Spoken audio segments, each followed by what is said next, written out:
Jai Hind students, welcome to my YouTube channel. Students, to master anything in life takes showing up and practicing a lot. Consistency is about building small, empowering habits and rituals that you partake in every single day that keep you focused on your highest priorities. So, students, work hard, stay consistent, and always be patient. With that positive note, students, let's begin today's session. Today we are going to discuss the conditions for obtaining secondary maxima and secondary minima. Before we derive the conditions for secondary maxima and secondary minima, let us recap the things which we have studied in the previous video, right?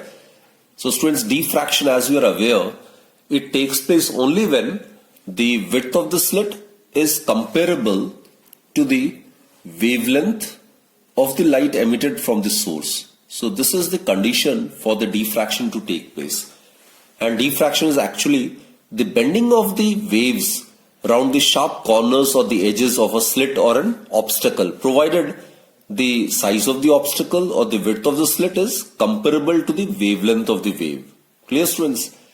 Now, as we have discussed, the diffraction by a single slit, which is the Fraunhofer diffraction. Now students, this is the diagram of a Fraunhofer diffraction. And Fraunhofer diffraction is when both the source and the screen are at a infinite distance from the narrow slit. This is the source and the screen. Both should be placed at infinite distance.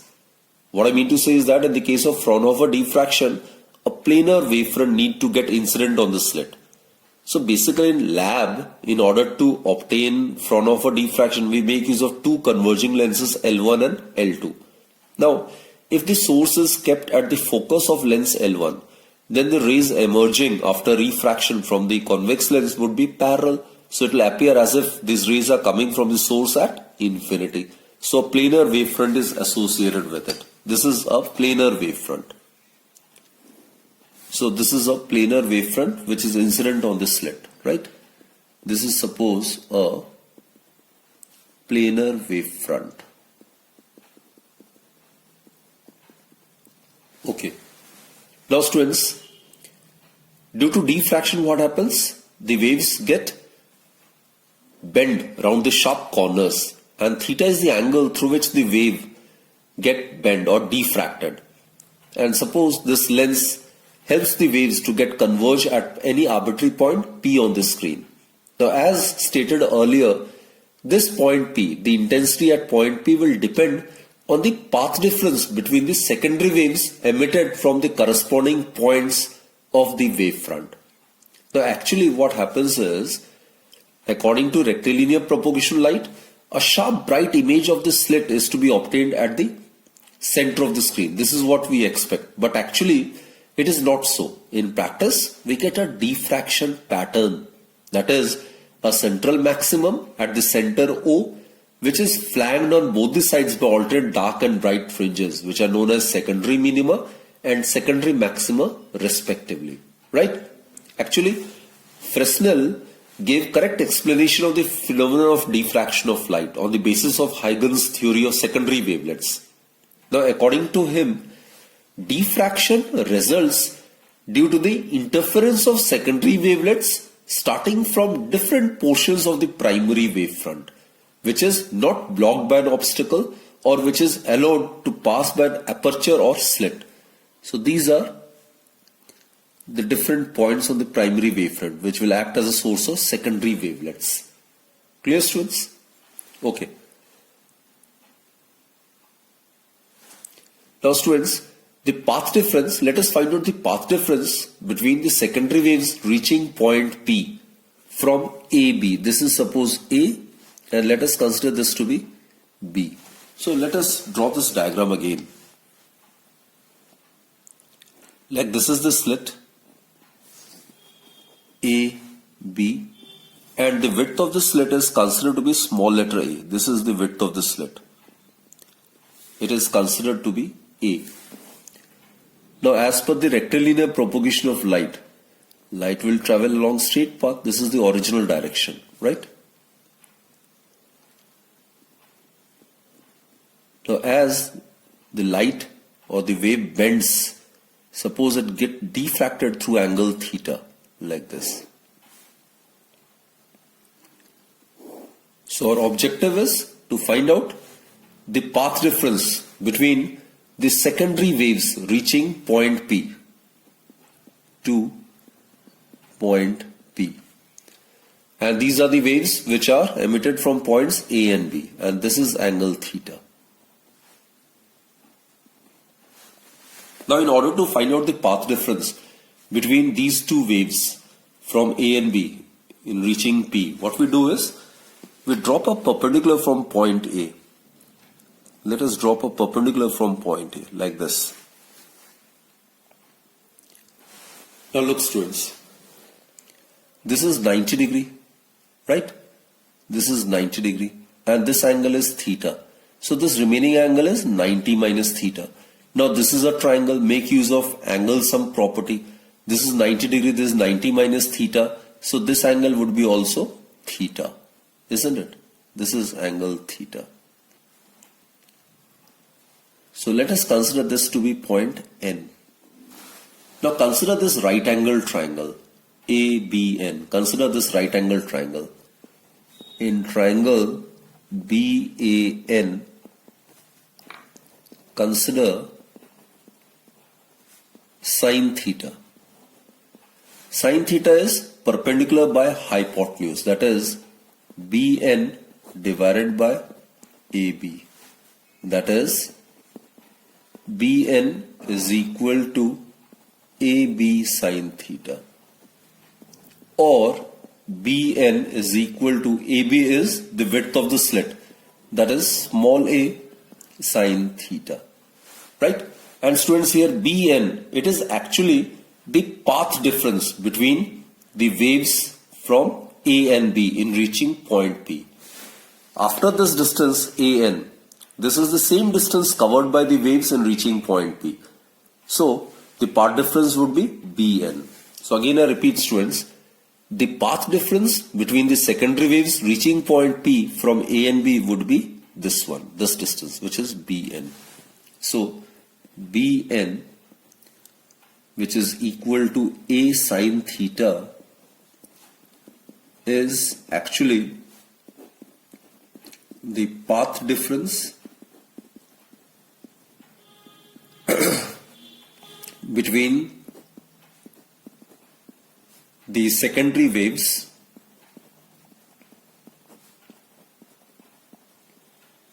reaching point P from the points A and B.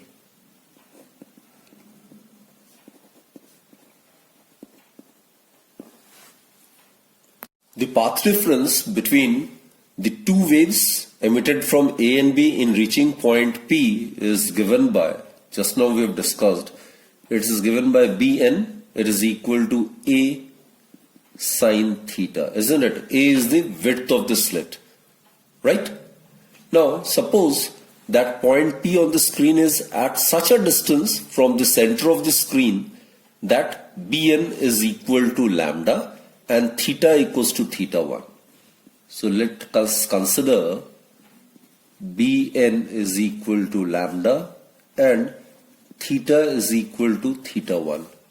Then students, substitute this value in equation 1. What we get is Bn, it's lambda is equal to A sine theta 1, or sine theta 1 is equal to lambda by A. This is actually the condition for the position of first secondary minimum. Now students, actually what happens is, if the slit is assumed to be divided into two equal parts, then the wavelets from the corresponding points of the two halves of the slit will have a path difference of lambda by 2. That is, wavelets from the two halves will reach point P on the screen in the opposite phase, out of phase, so as to produce minimum. So this is actually the condition for first secondary minima.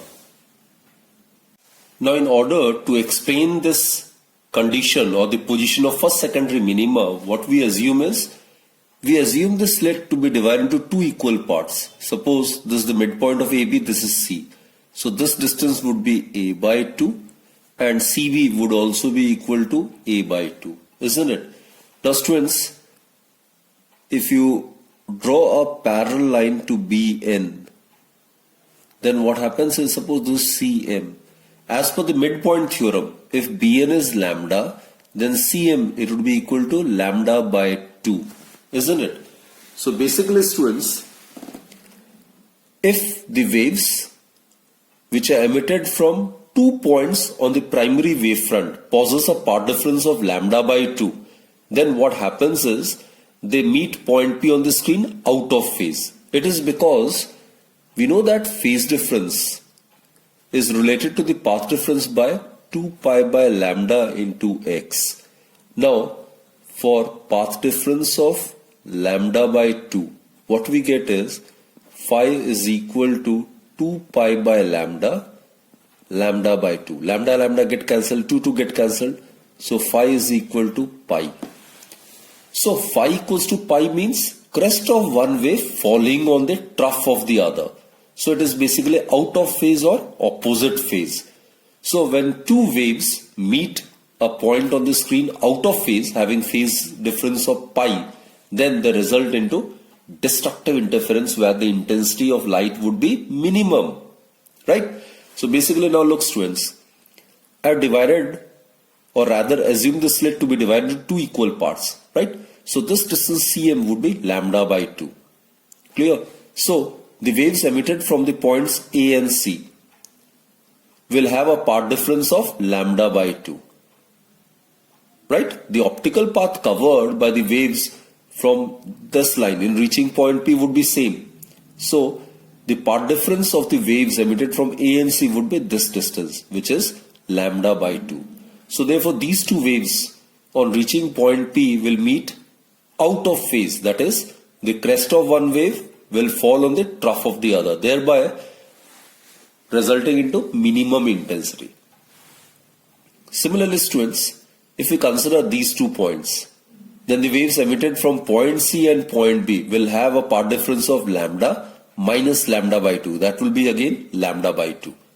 So basically what we conclude is that the wavelets from the corresponding points of the two halves of the slit will always bear a path difference of lambda by 2.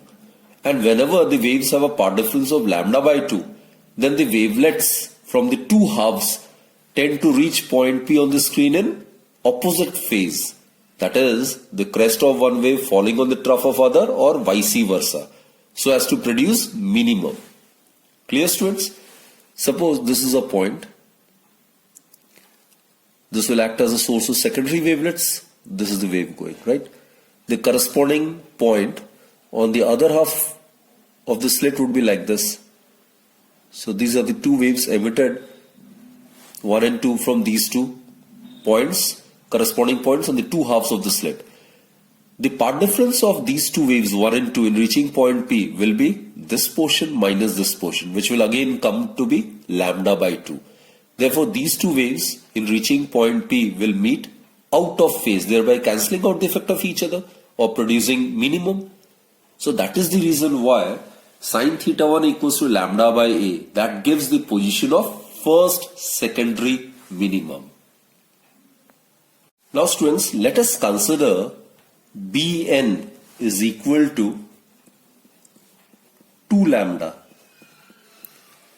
and this theta is equal to theta 2 and theta is equal to theta 2. Then substituting these values in equation 1, we get lambda is equal to A sin theta 2, or sin theta 2 is equal to, actually Bn is 2 lambda. So sin theta 2 would be equal to 2 lambda by A. This students, it is the position of second secondary minimum. So such a point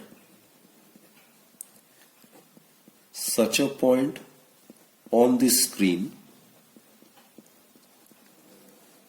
is the position of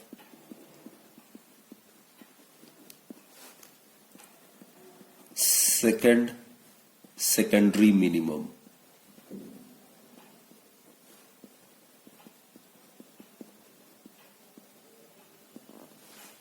Let us try to explain this condition. For this, what we do is, we will assume the same slit AB to be divided into 4 equal parts, right? Suppose this is point D and let us consider this to be point E. So these are the 4 equal parts, AD, DC, CE, BE, right? These are the 4 equal parts. Okay. Now students, we have assumed Bn is equal to 2 lambda, isn't it? This is 2 lambda and the width of the slit is A. So this distance, it would be equal to lambda by 2, this distance. This distance is equal to lambda and this distance is equal to 3 lambda by 2. Clear students? Now students, the waves emerging from the corresponding points of the adjacent parts of the slit. The adjacent part of the slit would be this one. So these two, AD and DC. So waves emerging from the corresponding points of the two adjacent part of the slit will have a path difference of lambda by 2. And therefore, they will meet point P out of phase. As we have discussed earlier, a path difference of lambda by 2 corresponds to a phase difference of pi. That is the crest of one wave falling on the trough of other or vice versa, thereby resulting into minima. Similarly students, the waves emitted from this part of the slit and the waves emitted from the corresponding points on the adjacent part of the slit will also have a path difference of lambda by 2. By simple geometry, it can be easily verified, isn't it? So again, they will meet point P out of phase, thereby resulting into minimum intensity. So that is how you can justify that sine theta 2 equals to 2 lambda by A. This is actually the condition for obtaining secondary minimum. Let us generalize the result, right? So in general, the condition for nth secondary minimum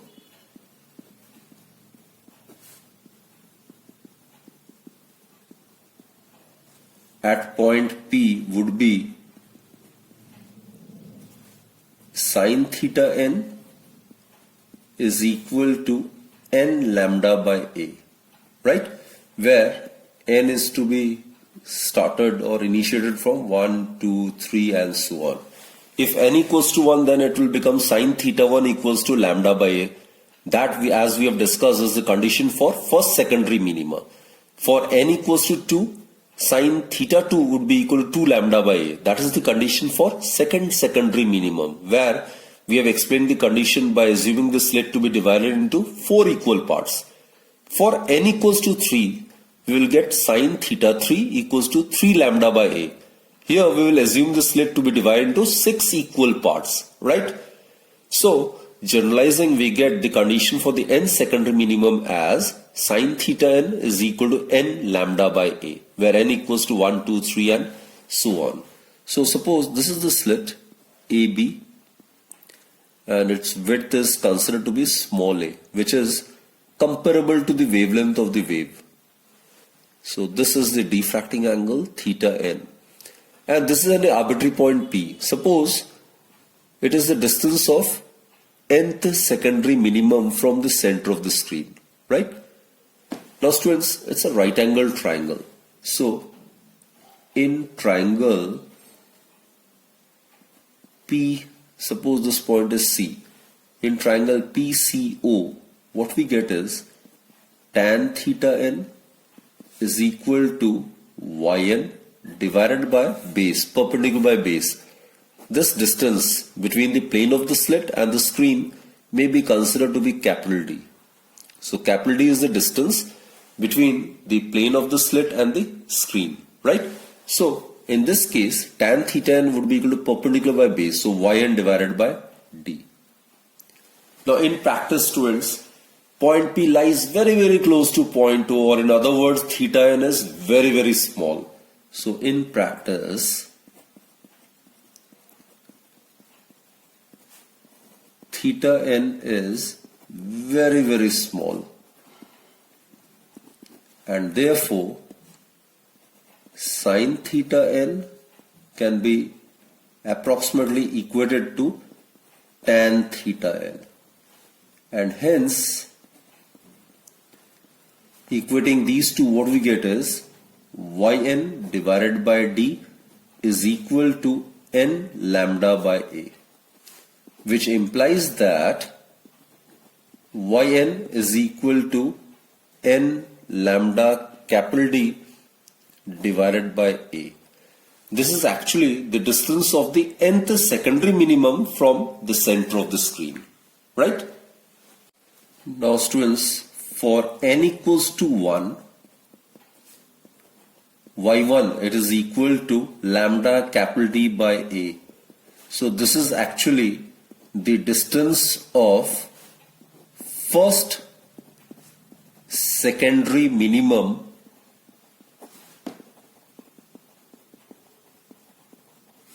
from the center of the screen, that is from point O, which is the center of the screen. So for n equals to 2, we get y2 is equal to twice lambda capital D by a. Obviously, it will be the distance of second secondary minimum from the center of the screen, that is from point O.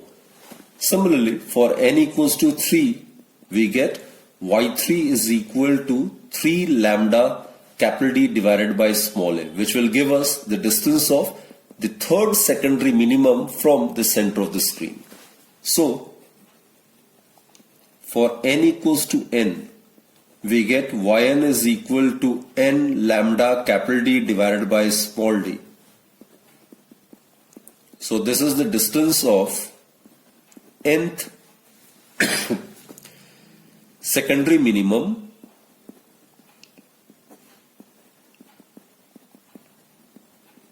from the center of the screen.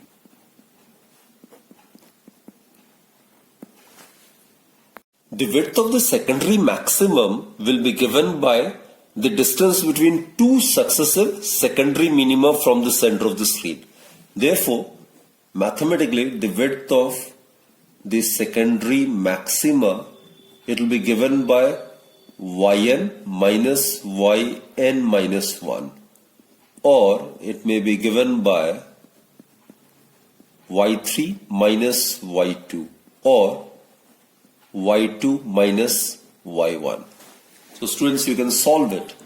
What we get is yn is n lambda capital D divided by small a, while yn minus 1, it would be equal to n minus 1 lambda capital D divided by small a. So on solving, what we get is lambda capital D divided by small a.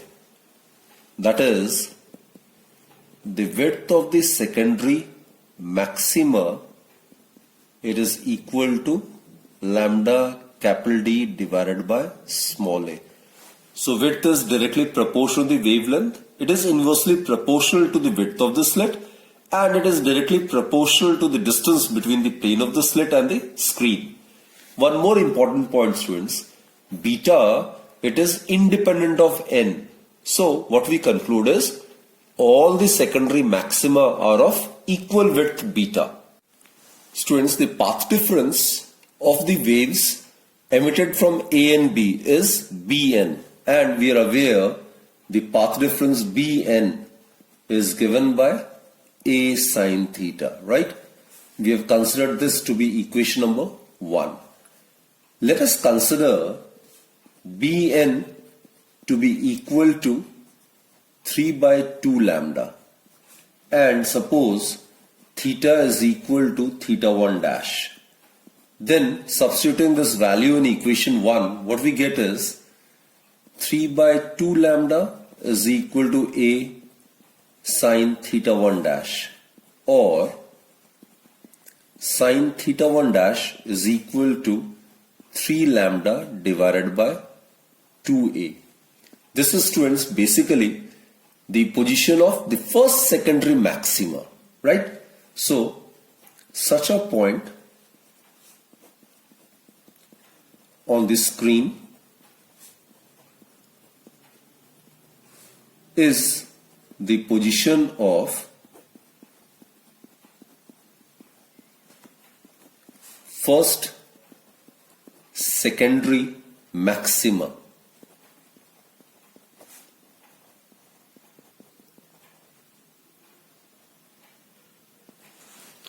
Now, how is it so? Let us try to justify it.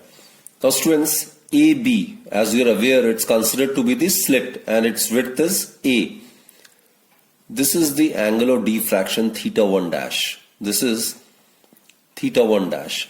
So this being 90 degree, the rest of the angle would be 90 minus theta 1 dash. So this angle would be again theta 1 dash, right? Using angle sum property. Clear, students? So in order to verify the fact that this is the condition for first secondary maxima, we will consider the slit to be divided into 3 equal parts. These are the 3 equal parts, suppose. This is C, this is D. So it will be A by 3, A by 3, A by 3, right? So these are the 3 equal parts. Now, students, we have considered Bn to be 3 by 2 lambda. This is 3 by 2 lambda. So this distance would be lambda by 2. This distance would be lambda. And this distance would be 3 by 2 lambda. So there's an equal gap of lambda by 2, lambda by 2, lambda by 2, isn't it? Now, students, we have decided so as to split this screen into 3 equal parts, isn't it? Now, the wavelets from the first 2 parts, let's consider these 2 parts, these 2 adjacent parts. So the wavelets from the first 2 parts will reach point P in opposite phase, because the waves emitted from the corresponding points of the 2 adjacent parts of the slit will have a path difference of lambda by 2, and hence will meet point P on the screen out of phase. That is, crest of one wave will fall on the trough of the other, or vice versa, thereby cancelling out the effect of each other, isn't it? The third part of the slit, students, the wavelets from the third part of the slit will remain uncancelled, and hence it will produce the first maxima at point P. Now let us consider Bn to be 5 lambda by 2, right? So let Bn is equal to 5 lambda by 2 and theta is equal to theta 2 dash. That is, AB is the slit of width A and this angle is theta 2 dash. So this would be also theta 2 dash, right? And Bn is assumed to be 5 by 2 lambda. Clear, students?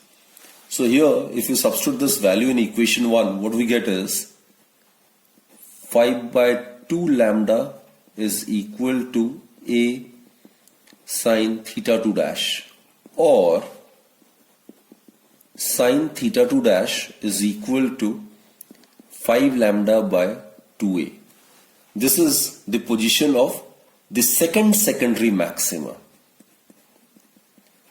This is the condition for the position of second secondary maximum, right? In this case, let us consider the slit to be divided into 5 equal parts, right? Suppose these are the 5 equal parts.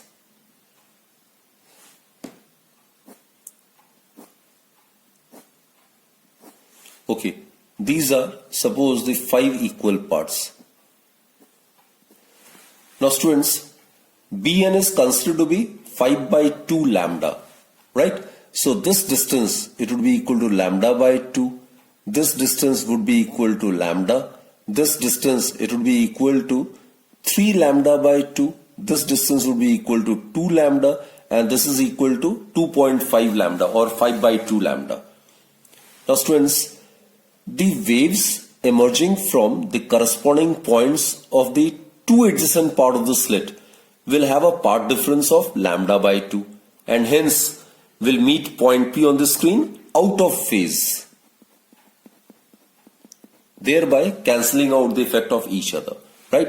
So these two parts of the slit will get cancelled out in pairs. Similarly, the wavelets or the waves emerging from these two, from the corresponding points of these two adjacent part of the slit, will again have a path difference of lambda by 2. 2 lambda minus 3 lambda by 2 is lambda by 2, isn't it? So having a path difference of lambda by 2 means it has got a phase difference of pi, which is out of phase. That is crest of one wave falling on the trough of the other. So these two parts also tend to get cancelled out, right? So as a result, the wavelets from the first four parts cancel the effect of each other. So the wavelets from the fifth part of the slit remain uncancelled, and it is the wavelets from the fifth part that produces the second secondary maxima at point P. Generalizing, we can easily obtain the condition for the nth secondary maxima. So students, in general, for nth secondary maxima at point P, we can have sine theta n dash is equal to 2n plus 1 divided by 2a into lambda.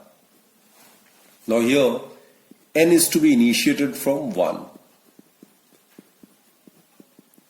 Now look students, when n equals to 1, then we get sine theta 1 dash is equal to 3 lambda by 2a. That's the condition for first secondary maxima. When n equals to 2, then we will have sine theta 2 dash is equal to 5 lambda by 2a. That we have discussed to be the condition for the position of second secondary maxima and so on, right? So this is the condition for nth secondary maximum at point P. Now let us consider yn dash to be the distance of nth secondary maxima from the center of the screen. This is yn dash. Then the angular position of the nth maxima is given by, suppose this angle is theta n dash, and we have considered the distance between the plane of the slit and the screen to be capital D.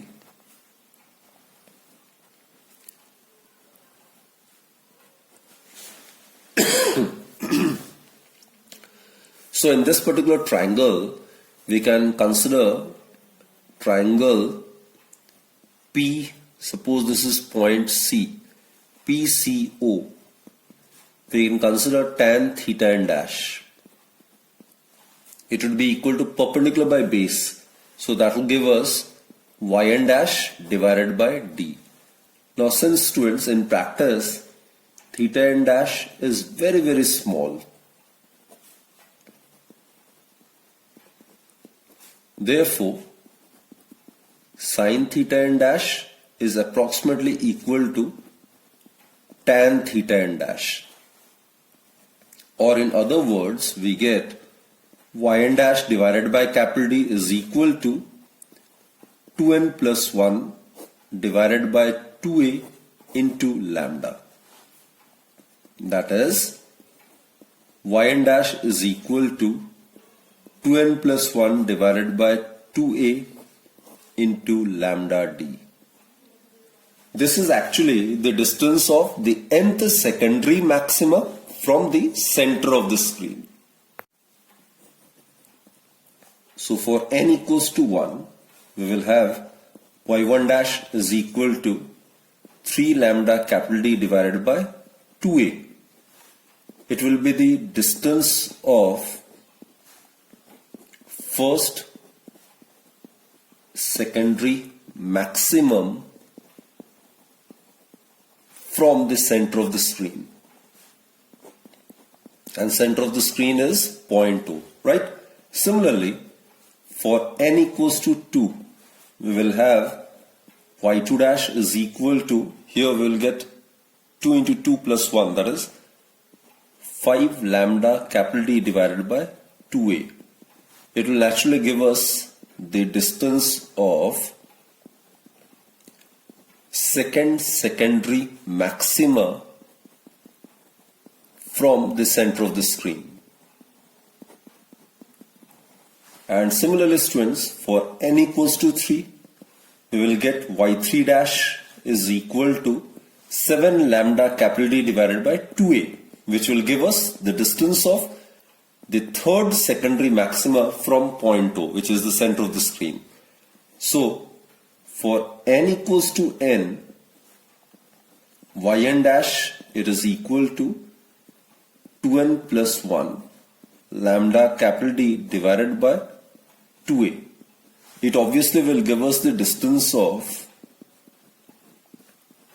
nth secondary maxima from the center of the screen.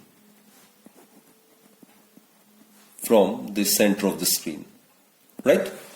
Now, as you are aware, the distance between two successive secondary maxima, that will give us the width of the secondary minima.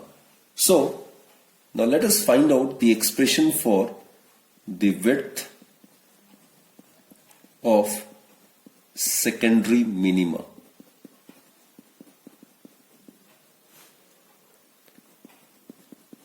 As I have stated, it can be calculated by measuring the distance between two successive secondary maximum from the center of the screen, isn't it?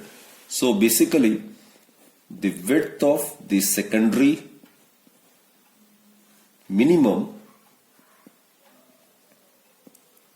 it will be equal to yn minus yn dash minus yn minus 1 dash, which in turn would be equal to y3 dash minus y2 dash or y2 dash minus y1 dash. So the difference in the distance of the two successive secondary maximum from the center of the screen, that will give us the width of the secondary minimum, right? This will give us the width of the secondary minimum. So if you substitute the value over here, what we get is y2 dash minus y1 dash. So lambda capital D divided by 2a, it is common. So y2 dash over here will get 5 minus 3. So 2 get cancelled. Therefore, the width of the secondary minimum, it is equal to lambda capital D divided by 2a. So 2 get cancelled. So we'll be left with lambda capital D divided by a. So here you can easily observe that the width of the secondary minimum is independent of n. Therefore, students, all the secondary minimum are of the same width, right? Further, we have noted that the width of the secondary maxima and the minima are same. Clear? So, this is the expression for the width of the secondary minimum. Let us find out the width of the central maximum.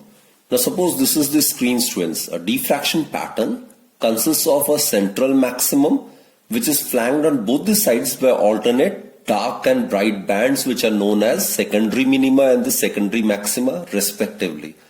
So this will be the first secondary minima on either side of the screen. This is first secondary minima. Then we'll have first secondary maxima. Over here it will be again first secondary maxima. Then we'll have second secondary minimum. On the other side also we'll have second secondary minimum. And we have proved that all the secondary minimum and all the secondary maximum are of equal width. Now here our main objective is to find out the width of the central maximum. Now students, the distance of the first secondary minimum from the center of the screen, that is y1. So this is also y1. So actually the width of the central maximum, it will be obviously equal to twice y1. So let us represent the width of the central maximum by beta naught. So it is equal to twice y1. Here y1 is the distance of first secondary minimum from the center of the screen. That is point O is the center of the screen, right? So y1 we are aware it is equal to lambda capital D divided by small a. D is the distance between the plane of the slit and the screen, and A is considered to be the width of the slit. Therefore, the width of the central maximum is equal to, substitute this value y1 over here, so we get twice lambda capital D divided by small a. So students, this is the expression for the width of the central maximum. So what we have concluded is beta secondary minimum is equal to beta secondary maximum is equal to beta say. This we have proved that all the secondary minima and the secondary maxima are of equal width, each being equal to lambda capital D by small a, isn't it? While beta naught, it is equal to twice beta. So the width of the central maximum is equal to twice the width of the secondary minimum or secondary maximum. Clear, students? Now students, the angular position, that is θ1 of the first secondary minimum, is called the half angular width of the central maximum. Clear? And the angular spread of light in the form of central maximum takes place in the angle plus minus θ1. That I'll elaborate with the help of this diagram. So concentrate on this particular diagram, students. This is the central maximum, isn't it? And θ1 is the angular position of the first secondary minimum. And here θ1, it's given by sin θ1 is equal to lambda by a. Here θ1, as I mentioned, it is the angular position of the first secondary minimum. Clear? So this is known as, θ1 is known as the half angular width of the central maximum. Again I repeat, θ1 is known as the half angular width of the central maximum. Therefore, the total angular spread of the light in the form of central maximum will be twice θ1 or plus minus θ1, right? So angular spread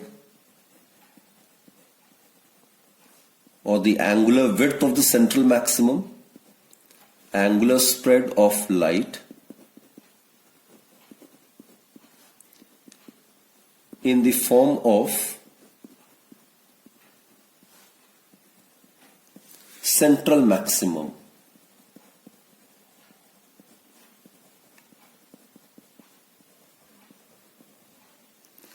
takes place in the angle